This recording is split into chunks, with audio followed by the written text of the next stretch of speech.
Hello class. Today we are discuss about the holiday homework assignment in class 7th.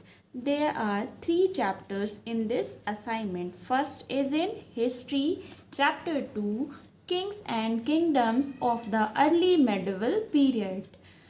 Question number 1 is who founded the Pala dynasty? पाला dynasty की खोज किसने करी थी? Gopala founded the पाला dynasty. Question number 2 is who established the Vikramshila university? Vikramshila university जो थी उसकी खोज किसने की थी या उसको एस्टैब्लिश किसने किया था? Answer is Dharmapala established the Vikramshila university. Dharmapala जो था पाला डायनेस्टी का एक किंग था जिसने विक्रमशिला यूनिवर्सिटी को स्टैब्लिश किया था. Question number 3 is who was the most famous of Gurjar Pratihara Kings? मतलब जो गुर्जर प्रतिहारा किंग्स थे उसमें से सबसे फेमस किंग कौन सा था? Answer is Mihir Bhoja was the most famous of the Gurjar rulers. Mihir Bhoja कौन था? फेमस रूलर था गुर्जर किंग्स का. Question number 4 is how many raids were conduct by Muhammad of Ghazni in India? मतलब मुहम्मद ऑफ गजनी के द्वारा हमारे इंडिया पर कितनी बार डाका, रेड्स मीन्स डाका डाला गया था? Answer is 17 times he attacked India during the period between 1000 and 1027. मतलब उसने अपने टाइम पीरियड में 1000 से लेके 1027 के बीच 17 बार भारत पर आक्रमण किया था.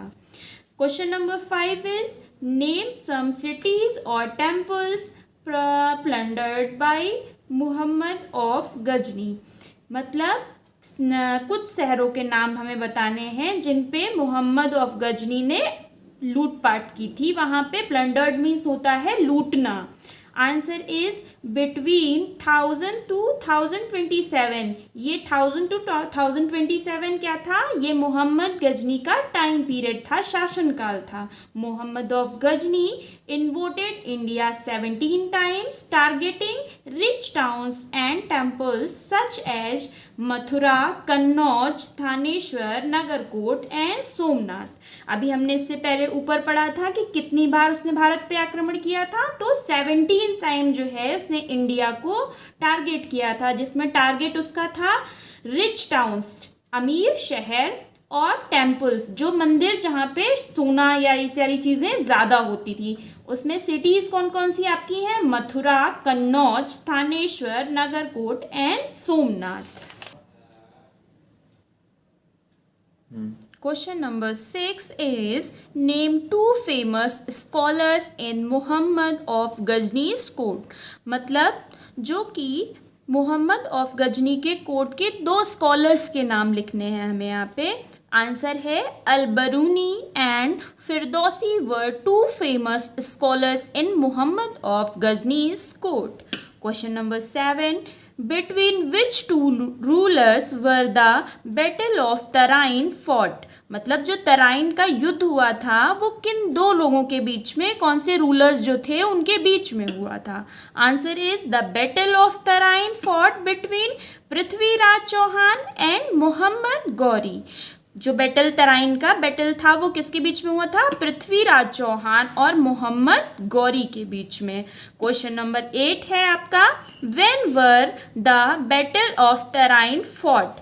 The battle of Tarain first fought in 1191. मतलब जो बैटल ऑफ फर्स्ट था तराइन का वो फॉट हुआ है 1191 में. And the battle of Tarain second 1192 में. 91 में बैटल ऑफ फर्स्ट है और 92 में बैटल ऑफ सेकेंड है. Question number 9 is who was the founder of medieval Chola empire? मतलब मध्यकालीन जो चोला इम्पीरियर, चोला राज्य शासक था, उसका फाउंडर कौन था? Answer is Vijayalaya was the founder of medieval Chola empire. जो विजयलय था वो कौन था? मेडिवल पीरियड में चोला इम्पीरियर का फाउंडर था. Question number 10 Who was two famous Chola rulers? दो फेमस चोला रूलर्स कौन से थे, हमें लिखना है. इसका आंसर है the two famous Chola rulers were Raja Chola and his son Rajendra Chola. दो फेमस चोला रूलर्स थे जो कि पहला है राजा चोला और उसका बेटा राजेंद्र चोला. Now we discuss in geography chapter 5 atmosphere. Atmosphere meaning मतलब atmosphere का मतलब होता है वायुमंडल. क्वेश्चन नंबर फर्स्ट है what is the atmosphere. Atmosphere वायुमंडल क्या है. Answer is earth is surrounded by a thick blanket of air और गैसेस कॉल्ड एटमॉस्फेयर. मतलब हमारा जो पृथ्वी है वो एक एयर या गैसेस मतलब गैसेस की सराउंडिंग से घिरा हुआ एक थिक ब्लैंकेट जो है उस पर गैसेस का है, उसको बोलते हैं atmosphere. Question number 2 is what is the composition of gases in the atmosphere. Atmosphere में हम जितनी भी गैसेस हैं उनका कंपोजिशन, उनका मिलना क्या है, कौन कौन सी गैस कितने परसेंटेज में पाई जाती है. Answer is nitrogen 78% and oxygen 21% are the main gases present in our atmosphere. मतलब नाइट्रोजन और ऑक्सीजन क्या है, सबसे ज़्यादा परसेंटेज में हमारे वायुमंडल में है. उसके अलावा carbon dioxide and other gases like argon, ozone, hydrogen and helium are founded in the atmosphere. ये दोनों हमारी मेन गैसेस हैं, नाइट्रोजन एंड ऑक्सीजन. 78% और 21% और बाकी बचा 1% जो है हमारा वो क्या है, ये सारी अदर गैसेस जैसे हाइड्रोजन एंड हीलियम. टोटल मिला के हमारा हो जाता है 100. 78 + 21 इक्वल टू 8 + 1 9, 7 + 2 9. 99% हमारा नाइट्रोजन और ऑक्सीजन है प्लस 1% में हमारी ये सारी गैसें आती हैं. Question number 3 is how does the ozone help us. Ozone जो होती है, ओजोन की परत सबने नाम सुना होगा. ओजोन जो है हमें किस चीज़ से हेल्प करती है. Answer is ozone observe the harmful ultraviolet rays of the sun and protect us from its radiations. मतलब ओजोन जो होती है वो हमें हार्मफुल अल्ट्रावायलेट रेज से क्या करती है, बचाती है हमारी स्किन को और हमें प्रोटेक्ट करती है उसके रेडियंस, उसकी जो विकिरणें मतलब जो उसकी किरणें जो हमें हार्म पहुंचा सकती हैं, नुकसान पहुंचा सकती हैं, उनसे हमें बचाती है ओजोन की परत जो कि हमारे वायुमंडल की सबसे निचली परत, सबसे लोएस्ट लेयर होती है. क्वेश्चन नंबर 4 क्या है, what do you mean by normal lapse rate. Normal lapse rate मतलब क्या होता है, जो टेम्परेचर घटने का एक नॉर्मल रेट होता है उसको क्या कहते हैं, वो क्या है. आंसर है आपका as the attitude increase the temperature of air decreases at the rate 1 degree centigrade for every 165 metre in troposphere. This is called normal lapse rate. मतलब हमारा जो टेम्परेचर है उसका डिक्रीज रेट है 1 degree centigrade for every 165 minute of troposphere, जो कि हमारा troposphere पे गिरता है हमारा टेम्परेचर. इसको क्या बोलते हैं, normal lapse rate. Question number 5 is name the 5 layers of atmosphere. Atmosphere हमारा कितनी लेयर्स बन के बना हुआ है, 5. First is troposphere, second is stratosphere and third is mesosphere, fourth is thermosphere and exosphere. Troposphere को हम बोलते हैं, ट्रोपोस्फेयर हमारा क्या है, क्षोभ मंडल. स्ट्रेटोस्फेयर हमारा समताप मंडल, मीजोस्फेयर हमारा मध्य मंडल और थर्मोस्फेयर हमारा आयन मंडल, एक्सोस्फेयर हमारा बाह्य मंडल. Question number 6 is which gases are found in exosphere. Exosphere जो हमारा है उसमें कौन कौन सी गैसें पाई जाती हैं। आंसर है the exosphere has gases like hydrogen and helium. Exosphere में हाइड्रोजन और हीलियम हमारी दो गैसेस जो कि सबसे ज़्यादा लाइट वेट की होती हैं, ये दोनों गैसेस सबसे ज़्यादा पाई जाती हैं। Question number 7 is which is the coldest layer of atmosphere. सबसे ठंडी लेयर एटमॉस्फेयर की कौन सी है। Mesosphere is the coldest layer of atmosphere. Mesosphere जो हमारी है मध्यमंडल, वो सबसे ज़्यादा कोल्डेस्ट, सबसे ज़्यादा ठंडी लेयर है। क्वेश्चन नंबर 8 है आपका which layer allows long distance communication and law. मतलब लॉन्ग डिस्टेंस कम्युनिकेशन मतलब कॉलिंग वगैरह जो भी हम लोग करते हैं, जिससे हमें नेटवर्किंग जो चीज़ें होती हैं, वो कौन सी लेयर हमें अलाउ करती है। Answer is thermosphere allow long distance communication and law. Thermosphere जो होती है हमारी, उससे हमें क्या होता है, कम्युनिकेशन करने के लिए वो हमें अलाउ करती है। उस लेयर से हम सैटेलाइट, नेटवर्किंग और ये सारी चीज़ों को जोड़ते हैं, जिसके द्वारा हम कम्युनिकेट कर सकते हैं एक जगह से दूसरी जगह तक, कॉलिंग के थ्रू, या फिर चीज़ें बहुत सारी हैं जिनके थ्रू हम उसको कम्युनिकेशन में ला सकते हैं। Question number 9 is which is the hottest layer of atmosphere. और जो हमारी सबसे हॉटेस्ट लेयर है, ये है हमारी मीजोस्फेयर थी जो कि सबसे कोल्डेस्ट लेयर थी। और अब हमने यहाँ पे पूछा है which is the hottest layer of atmosphere. Answer है thermosphere is the hottest layer of atmosphere. This layer is very hot with the temperature reaching up to 1500 degree centigrade. मतलब थर्मोस्फेयर हमारी सबसे ज़्यादा हॉट लेयर है, जिसका temperature कितना बढ़ के चला जाता है, 1500 डिग्री सेंटीग्रेड तक। क्वेश्चन नंबर 10 है आपका find out the 3 ways to reduce green house effect. Green house effect को कम करने के लिए हमें 3 वेज बताने हैं।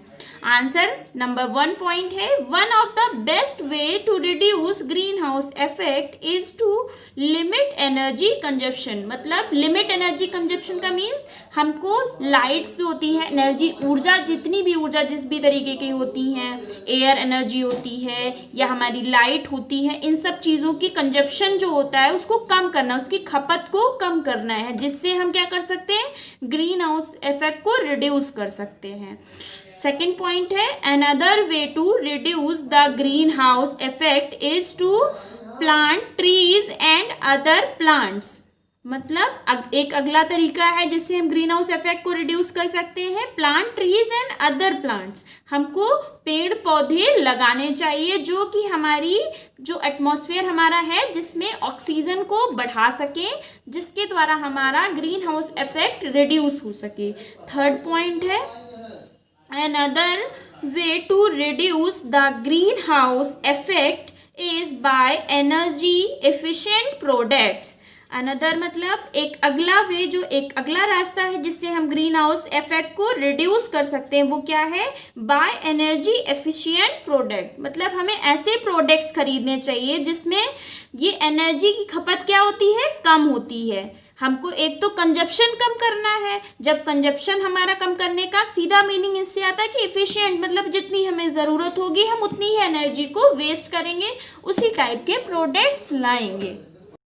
Now we start in civics chapter 2 democracy present day world. मतलब जो हमारा जनतंत्र है, डेमोक्रेसी का मीनिंग क्या हुआ, जनतंत्र, इस प्रेजेंट डे में कैसा है। प्रेजेंट मतलब जो हमारा वर्तमान समय है, जो हम अभी जिस समय में हैं उस समय का जो डेमोक्रेसी है वो कैसा है। Question number 1 what is the meaning of term social democracy. मतलब सामाजिक जनतंत्र का मीनिंग क्या है। Answer is providing opportunities and assistant for development of the sections of the society which have been unable to progress economically and socially and creating social equality is known as social democracy। मतलब social democracy का common meaning ये है कि सामाजिक तौर पर जितना समाज में हमारा जो एटमॉस्फेयर है जिसमें लोग रह रहे हैं उसमें कोई भी भेदभाव नहीं किया जाना चाहिए। जिसको भी प्रोवाइडिंग अपॉर्चुनिटी, जिसको भी जो सुविधाएं दी जानी चाहिए वो इक्वल देनी चाहिए। उसमें किसी का किसी कास्ट वगैरह की चीज़ों में उसको डिस्क्रिमिनेट नहीं करना चाहिए। और इससे क्या होता है, हमारा जनतंत्र एक समान होता है जिसमें हम इसे सामाजिक डेमोक्रेसी कहते हैं। Question number 2 is what is the economic democracy. Economic मतलब आर्थिक, जनतंत्र क्या है, आर्थिक। तो हमको पता है कि आर्थिक का मतलब जहाँ पे इकोनॉमिक कंडीशन के बारे में हमारा आ जाए।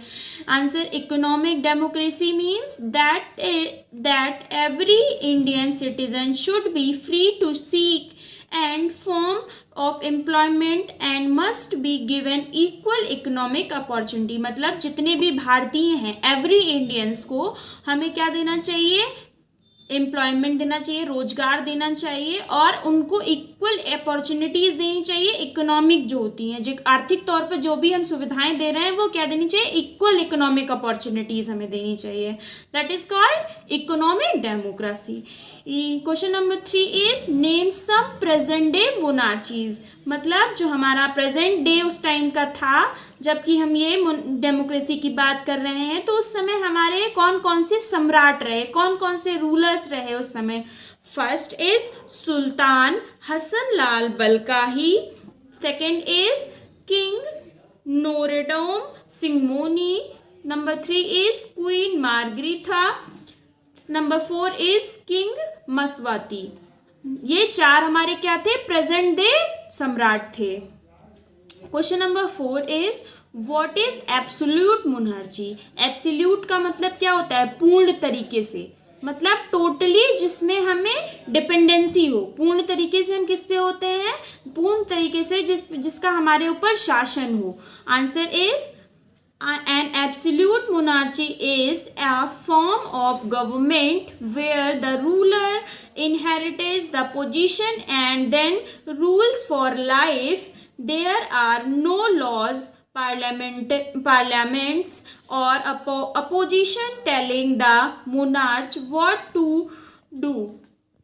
He has total power over his people and land। मतलब इसमें एक सम्राट होता है, एब्सोल्यूट मोनार्ची में एक राजा होता है जिसके द्वारा क्या होता है, एक राजा पूरी सत्ता पे एक समान अधिकार करता है, जिसके लिए देयर आर नो लॉज, कोई नियम नहीं होते हैं, कोई पार्लियामेंट्स नहीं होती है, कोई अपोजिशन नहीं होता है कि सामने भी कोई है। और इसके साथ साथ वो क्या करता है, he has total power over his people and land. उसका पूरा पावर होता है अपने लोगों पर और अपनी ज़मीन पर। क्वेश्चन नंबर 5 है आपका, विच political party dominates the government in present day China. China में प्रेजेंट डे में कौन सी पार्टी की गवर्नमेंट है।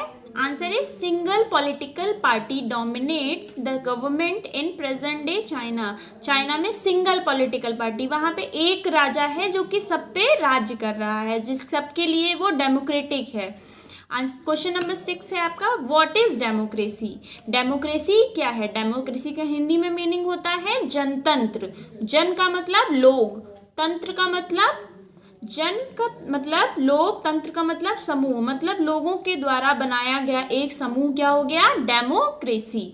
आंसर है आपका, a system in which the government of a country is elected by the people is called democracy. मतलब एक system जिसमें गवर्नमेंट किसके द्वारा इलेक्टेड करी जा रही है, पीपल के द्वारा। पीपल मतलब लोगों के द्वारा हमें एक गवर्नमेंट बनानी होती है, उसको क्या कहते हैं, डेमोक्रेसी। क्वेश्चन नंबर 7 है, mention the type of equality. समानता के टाइप्स हमको यहाँ पे क्या करने हैं, मेंशन करने हैं। Answer is there are different type of equality such as political, social, legal, natural and economic equality. मतलब यहाँ पे कितने पार्ट्स हमने लिखे हैं। सबसे पहला है पॉलिटिकल मतलब राजनैतिक, सोशल मतलब सामाजिक, लीगल मतलब आधिकारिक, नेचुरल मतलब जो सामान्यता है, एंड इकोनॉमिक मतलब आर्थिक इक्वलिटी। ये हमारी पांच टाइप की इक्वलिटीज़ हमने यहाँ पे मेंशन करी हैं, जिसमें हमें एक समान लोगों को अधिकार देना होता है। क्वेश्चन नंबर 8 है, what is the article 15 of constitution India? Question answer is article 15 of our constitution prohibits discrimination or the ground of religion, race, caste, sex or place of birth। Article 15 हमारा क्या है constitution में, ये हमें बताना है। Article 15 हमारा ये है कि हमारे कॉन्स्टिट्यूशन में किसी भी प्रोहिबिट, डिस्क्रिमिनेशन का मतलब होता है भेदभाव, हमको हर भेदभाव को दूर करना है। On the ground of religion, जहाँ का धर्म कहीं का भी हो उससे कोई फर्क नहीं पड़ता, कोई भी व्यक्ति किसी भी धर्म का हो, किसी भी कास्ट का हो, किसी भी सेक्स का हो या फिर किसी भी बर्थ प्लेस का हो, उसके आधार पर हमें कोई भी भेदभाव नहीं करना है।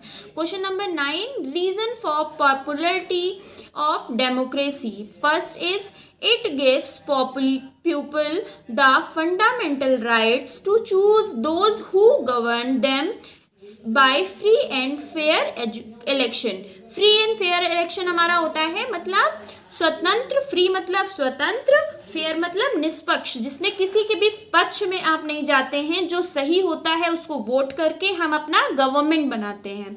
It was the people fundamental right, मतलब ये लोगों का एक मौलिक अधिकार होता है। फंडामेंटल राइट्स हम जानते हैं क्या होते हैं, जो कि हमें गवर्नमेंट, जो हमारे कॉन्स्टिट्यूशन के द्वारा हमें दिए जाते हैं, उसमें से वोटिंग भी हमारा एक फंडामेंटल राइट है। It gives people the fundamental rights to choose those who govern them by free and fair election, मतलब ये हमारा एक मौलिक अधिकार है कि हम अपनी गवर्नमेंट को चूज कर सकते हैं इलेक्शन के द्वारा। सेकेंड है, the government is accountable to the people, जो गवर्नमेंट हमारी होती है वो पीपल्स, लोगों के लिए क्या होती है, उत्तरदायी होती है। मतलब अगर उनको कोई प्रॉब्लम है तो हमारी गवर्नमेंट उनके सॉल्यूशंस को निकालेगी, उनके लिए उनका एक उत्तरदायित्व होता है जिसको उन्हें अपने टाइम पीरियड के बीच में निभाना पड़ता है। थर्ड है आपका, the government can rule only for a fixed tune, मतलब जो गवर्नमेंट हमारी होती है वो एक फिक्स टाइम पीरियड के लिए क्या करती है, हमारे ऊपर शासन कर सकती है, हमारे ऊपर आधिकारिक तौर पर उसका अधिकार होता है, जो कि हमारा कितने साल का होता है, maximum 6 years and minimum 5 years। Fourth is respect for human rights and religious freedom afforded by a democratic government make it popular, मतलब ह्यूमन राइट्स मतलब क्या होता है, मनुष्य अधिकार, या फिर ह्यूमन राइट्स को एक और चीज़ हम बोलते हैं, क्या होती है वो, फंडामेंटल राइट्स, मतलब फंडामेंटल राइट्स और रिलीजियस फ्रीडम। रिलीजियस का मतलब क्या होता है, धार्मिक स्वतंत्रता। इन दोनों के बेसिस पे क्या होता है, जिन दोनों को पाकर हमारी डेमोक्रेटिक गवर्नमेंट क्या हो जाती है, सबसे ज़्यादा पॉपुलर। जिस गवर्नमेंट में ह्यूमन राइट्स को भी हम ध्यान में रखते हैं और रिलीजियस फ्रीडम को, स्वतंत्र मतलब वो धर्म के क्षेत्र में पूरी तरीके से स्वतंत्र होती है, वो हमारी डेमोक्रेटिक गवर्नमेंट क्या होती है, पॉपुलर हो जाती है। क्वेश्चन नंबर 10 है आपका, what is the result of civil right movement. Civil right मतलब मूवमेंट का जो रिजल्ट था वो क्या हुआ, सिविल राइट मतलब मूवमेंट का रिजल्ट जो हुआ वो एक सिविल राइट एक्ट बन गया, जो कि 1964 में बना था, जिसमें सिविल राइट्स का मतलब होता है नागरिक अधिकार। नागरिक अधिकार के लिए एक मूवमेंट चलाया गया था, जिसके रिजल्ट के थ्रू हमारे पास क्या आ गया, नागरिकता अधिकार अधिनियम 1964 का सिविल राइट एक्ट आ गया हमारे पास में। This is the explanation of your 3 chapters। Thank you.